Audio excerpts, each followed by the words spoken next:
kicked me in my face. She just kicked me in my face. Yes, I just called 911. I was trying to see how long it takes for the officer to come get my daughter, mom, on my house. We're going to get them back out there. If anything changes, let us know. Does he have any weapons at all? Yeah, I'm sure he has weapons. Does he have any weapons on him? Right now, and I'm nervous, and I just want to leave here. This is Raven Gant, a 27-year-old mother whose life was forever changed on Thanksgiving Day. What should have been a time for warmth, family, and celebration would quickly become the darkest day of her life. Raven, who had always been the bright light in her daughter's world, had no idea that a simple call from her ex asking her to pick up her things would be the last conversation she would ever have. On the evening of November 25th, 2022, as families gathered around tables to give thanks, Raven was unknowingly walking into a nightmare. At around 10 p.m., the Minneapolis Police Department received multiple 911 calls about a domestic dispute in an apartment complex. Officers arrived expecting to break up an argument, but what they found was far more chilling. Inside, they discovered Raven's lifeless body, brutally murdered. But what made this tragedy even more heartbreaking was that Raven's own daughter was right there, witnessing the horrific act. Her death, however, was just the beginning of a series of shocking revelations. What Raven's family would uncover in a chilling police body cam video would send aftershocks through the family and the community, setting off a chain of events no one could have predicted. But before that, let me take you back to the city where this tragedy unfolded. This is the tragic life and death of Raven Gant. Drift too hard, don't stand too close. Trying to drown out this way. I ain't in there. There you go, Peanut. You in there. There you go, Peanut.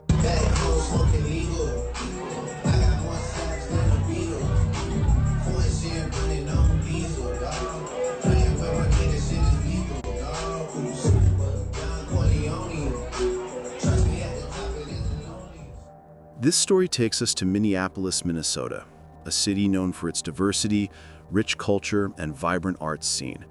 Located in the northern part of the United States, Minneapolis is a place where people come together from all walks of life. It's a city that celebrates individuality, but unfortunately also witnessed a heartbreaking tragedy that would forever change the lives of those who knew Raven Gant. 27-year-old Raven Gant was born on July 7, 1990, in Minneapolis, Minnesota.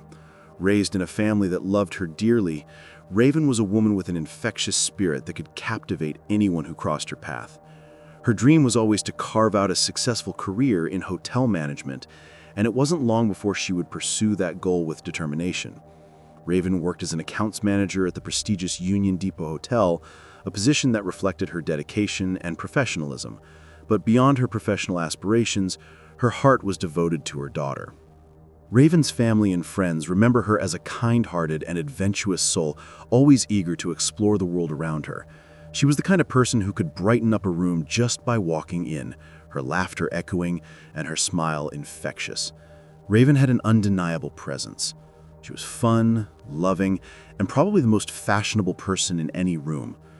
Raven wasn't afraid to chase her dreams even in the face of adversity, which was no surprise when she decided to keep her abusive relationship to herself. Lakesia Gant, Raven's mother, often described her daughter as a super hard worker, someone who gave her all in everything she did. Despite facing many personal challenges, including a tumultuous relationship with her daughter's father, Raven remained determined to build a better life for herself and JJ. She worked tirelessly to create a safe, loving, and happy environment for her daughter.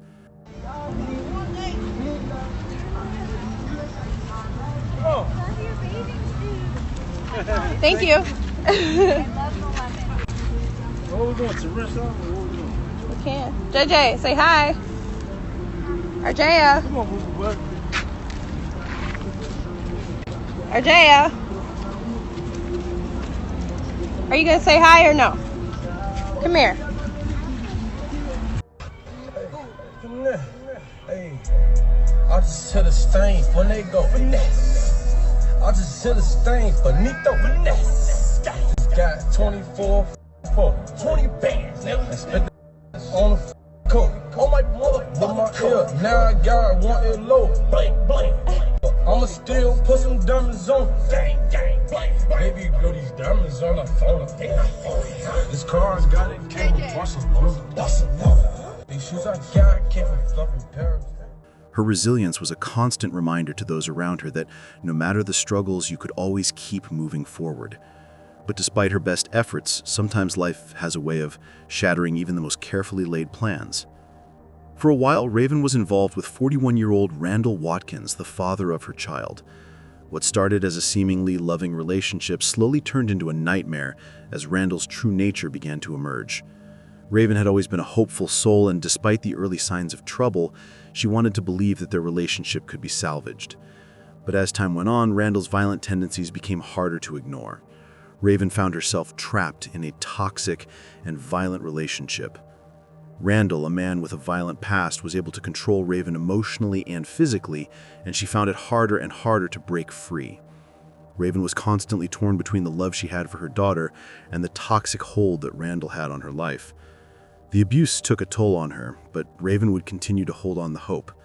She never gave up on the dream of a better life for JJ. However, this hope would ultimately be dashed in the most tragic and senseless way possible. Raven's story would end in violence, with her life taken far too soon by the same man she once loved. Thanksgiving 2019 should have been a day of joy and gratitude, but instead it became a day Raven's family would never forget. Hours before the fatal shooting, Raven had gone to Randall Watkins' house hoping to retrieve her belongings, including clothes for herself and her daughter, but nothing prepared her for her death. The situation quickly escalated with an argument, with Raven and Randall making simultaneous 911 calls that night. Raven's call was filled with fear and desperation, her voice trembling as she told the dispatcher she just wanted to leave. Randall, on the other hand, wasn't backing down. He began yelling, his volatile behavior escalating with every passing second. The Minneapolis Police Department received the calls and dispatched officers to the scene, already alerted to a domestic dispute. However, what happened next would leave Raven and her family with devastating consequences. She just kicked me in my face. She just kicked me in my face. Yes, I just called 911. I was trying to see how long it takes for the officers to come get my daughter, mom, on my house. We're going to get them back out there. If anything changes, let us know. Does he have any weapons at all? Yeah, I'm sure he has weapons. Does he have any weapons on him? Right now, and I'm nervous, and I just want to leave here. When the officers arrived, body cam footage later revealed a shocking lapse of judgment. They tapped once on the screen door, and when there was no immediate response, they simply left. They didn't knock again, didn't check the windows, didn't announce their presence, nothing.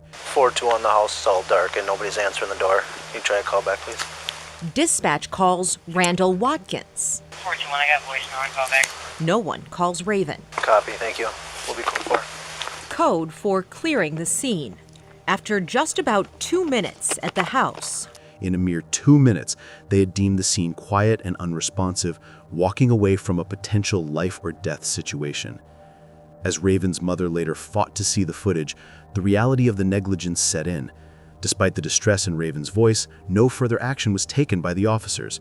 Raven had pleaded that she wanted to leave. Meanwhile, Randall's call was filled with rage as he accused her of assault, claiming he had punched him in the face. However, court records would later show there was no evidence to support Randall's accusations.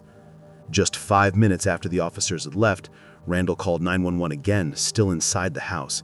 He was growing increasingly frantic, demanding the police return. But instead of heading back to the scene, they made a deadly decision. They drove several blocks away to use the bathroom and later investigated a stolen car, all while minutes ticked by in a dangerous standoff. By 10:08 p.m., a fifth call came in from Randall. His tone was more volatile than ever, his anger reaching a fever pitch. In the background, Raven's young daughter, JJ, could be heard crying, her innocent fear echoing throughout the house as the situation inside grew more dangerous by the second. And the officer's still not here. A fifth call from this house. Watkins grows more volatile. The 911 dispatcher pleads with Watkins to calm down. You need to get out of her face.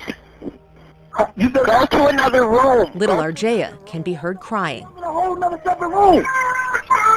Finally, 6 minutes into that final call, nearly a half hour after officers knocked and left, Move out my way, man. a gunshot. As time wore on, the dispatcher pleaded with Randall to calm down and give Raven space, but at this point the situation had already spiraled out of control.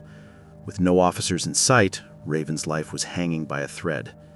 6 minutes into the final call, almost 30 minutes after the officers had first knocked and left, a gunshot rang out. It was too late. When the officers finally returned to the scene, Raven had been shot. As the officers called as they entered the home, the scene was horrific.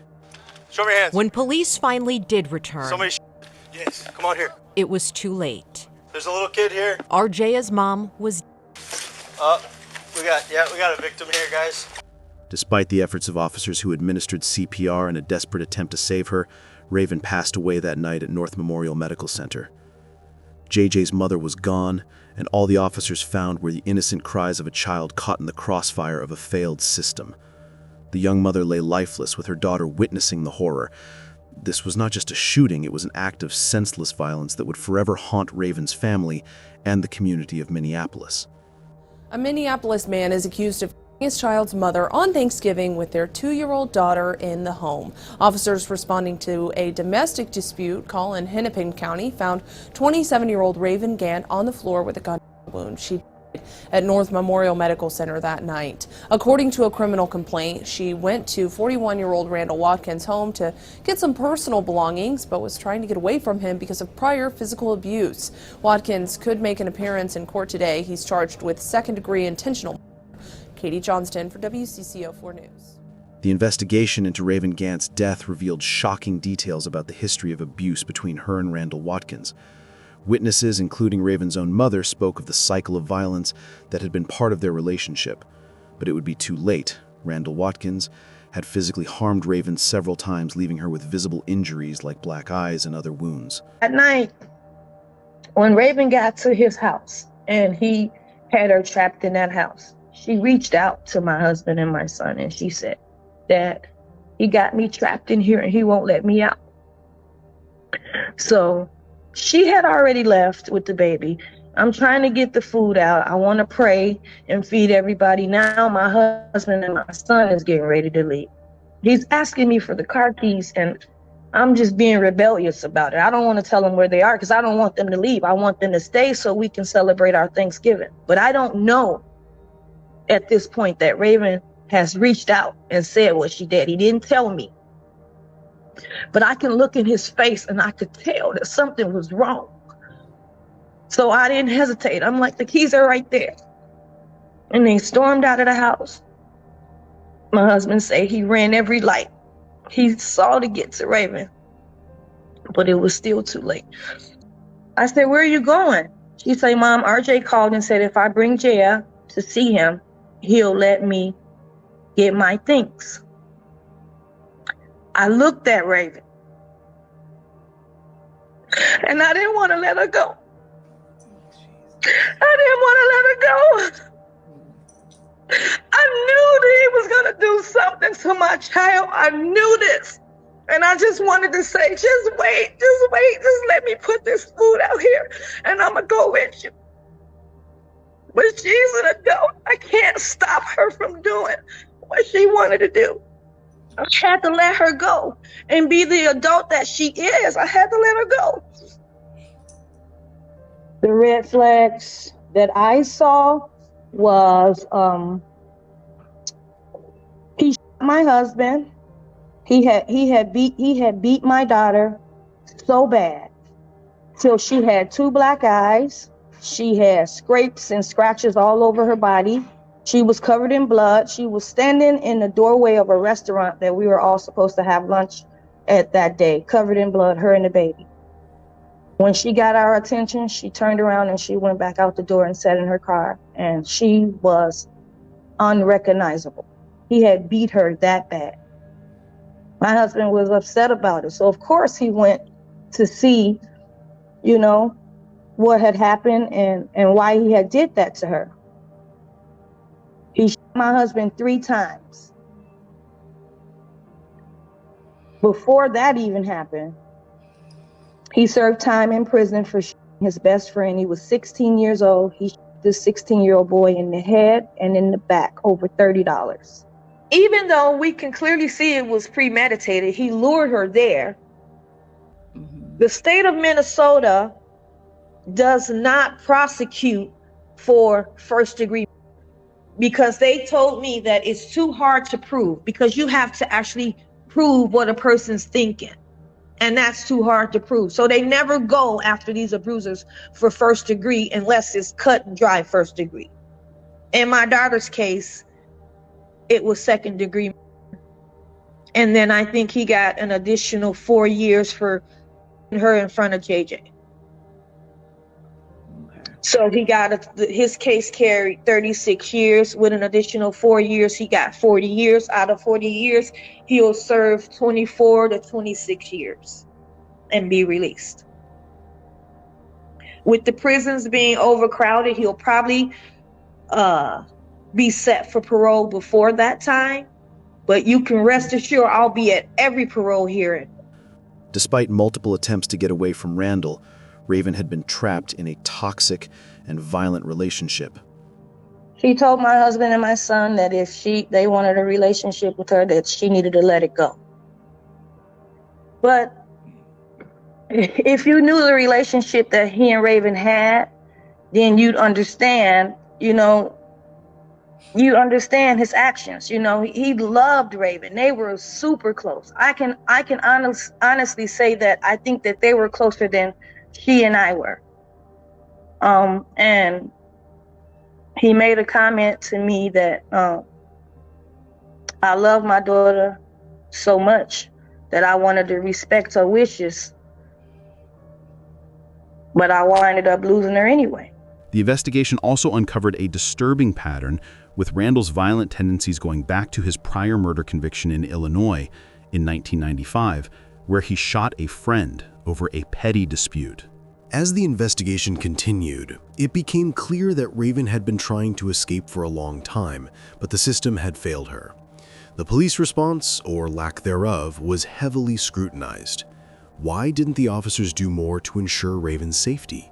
Could they have prevented the tragedy by taking more decisive action when they had the chance? But this was only the beginning. Lakeisha Gant had to fight relentlessly for 3 years, determined to uncover the truth about what happened to her daughter, Raven. Her singular focus was to get the body camera footage that would shed light on that fateful night. With one burning question at the core of her fight: why did the police respond to Raven's desperate call for help and then leave without ensuring her safety? The city of Minneapolis had fought back, resisting the release of the footage at every turn, stonewalling the grieving mother in her search for answers. When the footage was finally made public, it exposed a horrifying reality. The officer's negligence was laid bare for everyone to see, confirming Lakeisha's worst fears. With this damning evidence in hand, Lakeisha took the next step. She is suing the Minneapolis Police Department for wrongful death. Her attorney, Oliver Nelson, argues that no reasonable person, let alone a police officer, could watch the footage and conclude that a thorough investigation was conducted into Raven's allegations of domestic abuse. He insists that the officers' inaction on that night ultimately led to Raven's death, and that they could have prevented it. But this wasn't the first time Randall had shot at Raven's family. A young mother murdered after a flurry of 911 calls. Police came but left without ever speaking to her. For 3 years, her mother fought for the body camera video that would show what happened. And tonight, Carol Levin Investigates Lauren Lemanchek has that video the city didn't want to release. What's got in there? Let's see what you got. Valentine's Day. Are you happy? Another holiday 5-year-old Arjaya spends without her mother, and Lakeisha Gant spends without her daughter, Raven. So even though I miss her with everything, I know that she's in a better place. In a better place because more than 3 years ago, on Thanksgiving 2019, Raven was murdered. Her ex-boyfriend, Randall Watkins, convicted of her. There's a little kid here. Right in front of little Arjaya. But Lakeisha still had an unanswered question. I told my husband, I say something isn't right. 911 was that? Why did police respond to a 911 call her daughter made that night and then just leave? We just kept asking for the body cam footage. For 3 years, the city refused. Did you feel like they were stonewalling you? I did. Absolutely, I did. Finally, after a legal fight that cost a grieving mother thousands of dollars, a judge ordered Minneapolis to turn over the video. Bad. Before we show you that video the city didn't want Raven's mother to see, it's important to know what happened earlier that day. In all, 5 calls were made to 911. 911, what's address the emergency? Yeah, I got my daughter's mom. She's doing some crazy stuff with me. The first by Randall Watkins, Raven's ex-boyfriend, at 4 p.m. When police arrive, Watkins is refusing to let Raven inside to get her and Arjea's clothes. All of her clothes are in here, all of her diapers. But the officer can't convince Watkins to cooperate and tells Raven it's a civil matter. Unfortunately, I can't force him to open the door and let you go in and get the stuff, okay? That's where my hands are tied. They'd have to find another time to get her stuff. Hours later, Raven returned for her things. It didn't go well. At 9:37 p.m., Raven and Watkins make simultaneous 911 calls from inside the house. Raven telling the dispatcher she just wants her clothes. Finally, 6 minutes into that final call, nearly a half hour after officers knocked and left, a gunshot. They could have saved her life. Lakeisha and her attorney, Oliver Nelson, are now suing Minneapolis police for wrongful death. I don't think any reasonable person, much less a reasonable police officer, can look at the body cam footage and conclude that that was a thorough investigation into Ms. Gant's domestic abuse allegations. But did MPD do anything wrong? This is a critical moment, and it could be because they're not answering. Something is going on inside that house. KARE 11 asked multiple police experts to look at the reports and the body camera video. Among them, Mark Wynn, a former Nashville police detective who now trains police nationwide on domestic abuse response. But you don't just drive away after 2 minutes and tapping once on a door. That's not proper response to a domestic violence call. What should they have done? He says he required his officers to check the back door, announce themselves, talk to the neighbors, listen for noises, especially in a case with multiple calls where there might be a weapon. That indicates high priority. There's no margin for error. Failures, he thinks, should make Minneapolis review training and policy. A call like this, considering there's been should be reviewed from top to bottom. On one occasion during Raven and Randall's dispute, Raven's father attempted to intervene, but Randall had resorted to violence. He shot Raven's father in the back as he tried to leave the scene. Randall had also taken all the clothing belonging to Raven and their daughter, refusing to return them, which left them vulnerable. Little did they know Randall was planning something deadly. On Thanksgiving Day, he had called Raven to the house under the impression of returning her belongings, which ultimately led to her death. In the wake of Raven Gant's murder, the legal proceedings that followed were long and emotionally taxing for her family. As Randall Watkins awaited his trial, the community and Raven's loved ones held their breath, hoping for justice. For Raven's family, each passing day brought a new wave of pain as they relived the trauma of that Thanksgiving night and the subsequent investigation. But they remained steadfast in their commitment to ensuring that Raven's death would not be in vain. Randall Watkins, whose violent history had already been established, faced serious charges in connection to Raven's death. The court proceedings focused heavily on the evidence against him, his prior murder conviction, his history of domestic abuse, and the distressing 911 calls made during the final moments of Raven's life. Despite the emotional pleas from his defense team who claimed the shooting was unintentional, the jury convicted Randall of second-degree murder, unintentional second-degree murder, and several other charges related to his possession of a firearm as a prohibited person. Randall would attempted to justify his actions. He claimed he was the one attacked, but this defense was swiftly rejected. The circumstances surrounding Raven's death, combined with his past criminal record, left little room for doubt regarding his intent and actions that night. When the judge delivered his sentence, it was a moment that offered a sense of justice, though it could never replace the loss of Raven.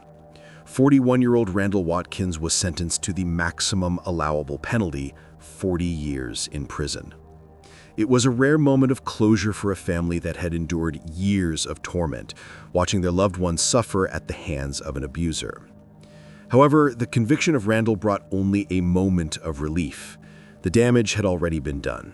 Raven was gone, and her daughter, JJ, would forever bear the scars of that night. A man is going to prison for killing his ex-girlfriend in front of their toddler on Thanksgiving Day. Randall Watkins was convicted last month. Today, a judge sentenced him to the maximum penalty. Raven Gant was 27 years old when she had gone to the house she shared with Watkins to retrieve some clothing when Watkins shot her in front of their 2-year-old, JJ. Susan Elizabeth Littlefield shows us how the case came to an emotional close today. Raven Gant was a young woman on the move, a doting mother with a budding career in hotel management, as her father explained to a judge. My daughter was a beautiful, hard-working, lovable, just want to be successful in life. But her life was taken by her ex-boyfriend. On Thanksgiving in front of their young daughter. As Raven's ex awaited his sentence, her father told him and the court how little JJ is coping. It's so vivid in her mind. She talk about it with other kids that just come up. My daddy, my mama, you know, when she see ambulances, she think her mom's in the ambulance. She see police, she just terrified of the police, terrified. You know, and this what you did to a baby. Then it was Randall Watkins' turn to speak. My deepest compassion for the loss of Raven, because I'm devastated behind it, and not because I'm convicted, but because I truly love Raven, and I truly loved our daughter. I will always love them both. And then the defendant tried to defend himself. It was unintentional. I was attacked. The judge rejected that defense and inflicted the highest penalty, 40 years in prison, saying, though, that the greatest burden would be the one that little JJ has to bear. And she's lost both her parents. Worse, she saw her dad kill her mother. Love you, baby! And with that, Raven's family gathered, finding some gratitude amidst the deepest of pain. We're just thankful for the outcome today, and just wish that none of this had to happen. Susan Elizabeth Littlefield, WCCO 4 News. Raven's family is starting a foundation in her honor called Be Their Voice. It will give women a way to escape domestic violence. The hope for Raven's family wasn't just a verdict.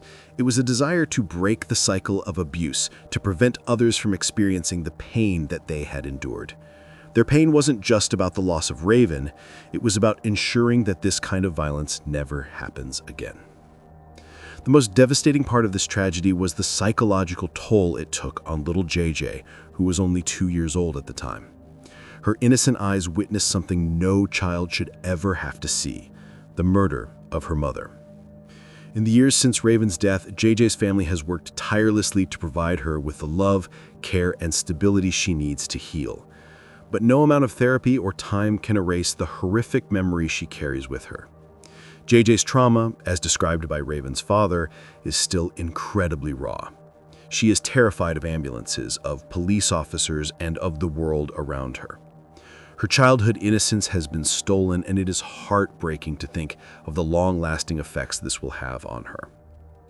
As JJ grows older, the weight of that night may become more apparent, and the emotional scars left on her will be a constant reminder of what was taken from her. While justice was served in the case of Randall Watkins, the tragic events surrounding Raven's death have sparked a broader conversation about the handling of domestic violence calls and the overall approach law enforcement takes to protect victims. The body camera footage released from the night of the shooting revealed chilling details about the police response. When officers arrived at the scene, they failed to knock on the door properly, didn't announce themselves as police, and left after just 2 minutes of contact. Many people have questioned whether Raven's life could have been saved if the police had responded differently. The failure to act promptly and thoroughly has led to questions about police protocols when responding to domestic violence incidents, especially those that involve potential weapons and children. Experts in law enforcement have weighed in, stressing the need for officers to take extra precautions when responding to domestic violence calls, especially when there is a history of abuse and the presence of firearms. They also pointed out that officers should make every effort to announce their presence and check all entry points to ensure the safety of everyone involved. This case is not just about one woman's death, but about the systemic changes that need to take place to prevent future tragedies. The conversations surrounding this case are forcing law enforcement agencies to reevaluate their approaches to domestic violence cases, and it is hoped that this will lead to changes in how these situations are handled in the future. Raven's parents, despite their grief, have continued to fight for a world where women and children are no longer subjected to the horrors of domestic violence. They have used their pain to fuel a passion for creating safer environments and for spreading the message that no one should have to suffer in silence. The memory of Raven's kindness, her love for her daughter, and her dreams of a better future will live on through their efforts. What do you think about it? Let us know in the comments below. And if you found this story intriguing, please like, share, and don't forget to subscribe for more stories like this.